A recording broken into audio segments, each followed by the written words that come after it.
Hello everyone, this is Maria Oliva with Team Innova and we're doing the 60-second Blitz. And I'm here to answer some of your questions today. So this first one is from Bizarre Bees and he asked, favorite throwing putter and do you use it only for throwing? So my favorite putting putter is the Firefly Nexus plastic, but I throw my Tour Series AVR X3 for pretty much anything inside 250 to 300 feet, and that's backhand, forehand, rollers, you never know. Next up, BJ Discs. What's your favorite gas station snack? If I'm on the road, probably some pistachios. On the course, probably some pistachios. And if I'm feeling a little mischievous, it's probably gonna be some Sour Patch Kids. All right, next. Oh, hey, A is for Autumn. If you could be anything other than a disc golfer, what would your career be? I think for me, I'd probably be a ceramic artist. That's what I did in high school and I really enjoyed doing that and I was pretty good at it. So I think if I wasn't playing disc golf, that's probably what I'd be doing with my free time. Next up, Jason CMK. What do you do to prepare yourself right before a tournament? I just make sure that I'm getting enough rest, getting enough water and food, and hanging out with friends and making sure I'm in the right headspace for anything that comes my way during the tournament. So yeah, just making sure you're feeling good about yourself. Mason148384 asked, do you prefer to cycle discs or mainly use out-of-the-box discs? I honestly prefer to cycle my discs. I don't really ever cycle old discs that I've put out of the bag because usually I just lose them and that's how they get out of there. But yeah, I don't put a lot of new out-the-box discs in my bag. I usually find some from friends or like buy some already beat-in ones because I'm trying to find the correct flight for that. Probably because I just lost it. So yeah, so that's where I'm at with new discs in my bag. My go-to mid-range disc from C. Pittman 597. Right now, that's gotta be my Infinite Discs C-Blend Anubis. It's actually gonna be my next signature series. So yeah, I've been loving that disc a lot. It's very neutral, so it kind of holds whatever angle I put it on. So if it's hyzer, it just kind of keeps pushing. Anhyzer flattens out and just keeps riding that. So I love that right now. Up next, Shepeth33, sorry if I butchered that. What is your putting practice routine? I try to enjoy my putting practice every time I go out there, so I don't try to take myself too seriously, but I do try to maintain super focused while I am putting because I try not to stay out there too long. So the way I putt is very spin putter.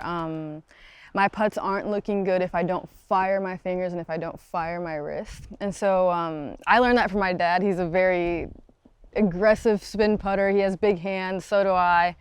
And so that's just how I've always done it.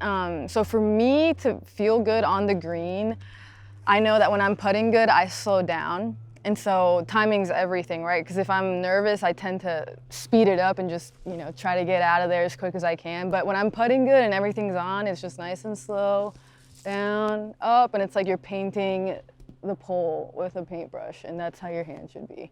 And that's when I'm on. Ooh, okay, this is a good one. Tanner XD asked, what is your go-to cereal? And my cheater cereal, I think, has to be Captain Crunch and Lucky Charms. You gotta go with those. And then if I wanna be a little healthier, it's probably a mix of like protein granola and Honey Nut Cheerios. Case Hits _ Reed, what is your mental routine for putts in tournaments? You're so money on the green. Thank you. My mental routine, it honestly differs from every tournament. I try to be as confident as I can be, and if I know that I'm feeling a little nervous that day, I either try to just, you know, do the fake confidence, like, you know, it might not be working right now, but they're bound to drop in. That usually works because, you know, as long as you're trying, you know, you're still out there doing your best, and that's kind of what I just focus on, is to do my best at that moment, and if it's not good that day, then that's okay. At least I tried my best. So yeah.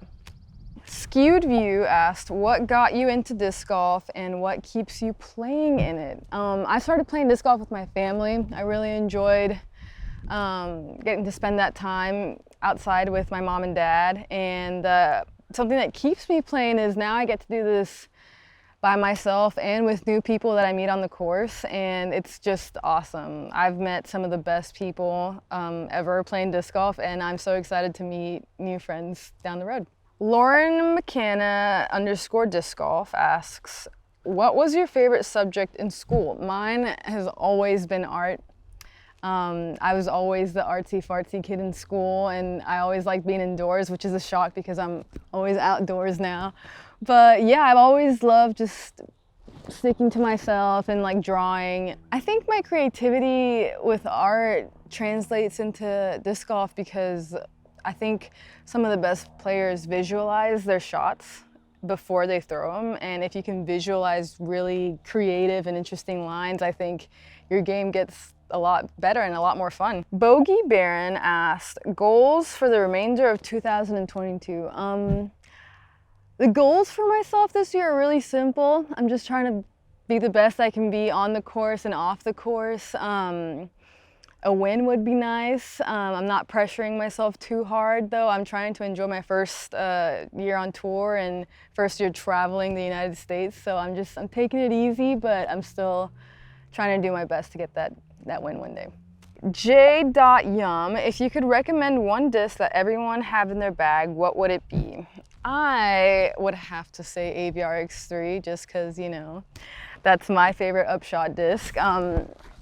I throw this purple one with a green stamp and I love it. It's great for straight shots and really severe headwinds. I can use it for little flick putter upshots. It's just awesome, and especially for the woods out here. Any tight space that I need to throw some weird forehand roller, oh my gosh, this disc is money. And for me, this disc is gonna fly a little bit straighter just because I'm putting a little bit more torque on it. But for any beginner, it's gonna be very stable for a putter, which again makes it a great utility disc because, you know, it's good to have a slow disc that still hyzers out on you because sometimes you just need small shots that go left. So I would suggest this to any level player for sure. Another one from A's from Autumn. If you could be any animal, what would you be and why? If I could be any animal, I think I'd probably be a cat because I know my cat is spoiled to death, and if I could just reincarnate and become him, I'd be living the best life ever. So I'd be a cat. And anyone that knows me probably knows that I'd probably be a cat too.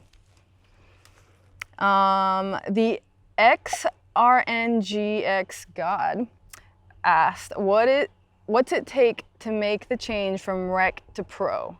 What gave you that drive? I didn't play rec very long. I think I might have played one tournament in rec, but that's just because I didn't really have a lot of competition.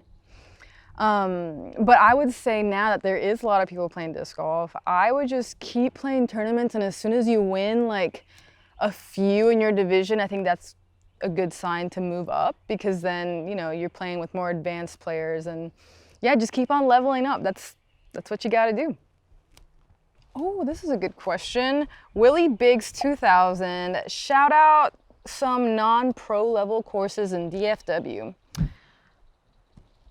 I think one that a lot of people probably don't know about that's still pretty cool. It's a little rundown, but still very fun to play. It's called Pascal. And I think it's in Garland somewhere, but it's a very fun course and it has a lot of little trick shots that I think people would enjoy. So go check it out. Yeah, for sure.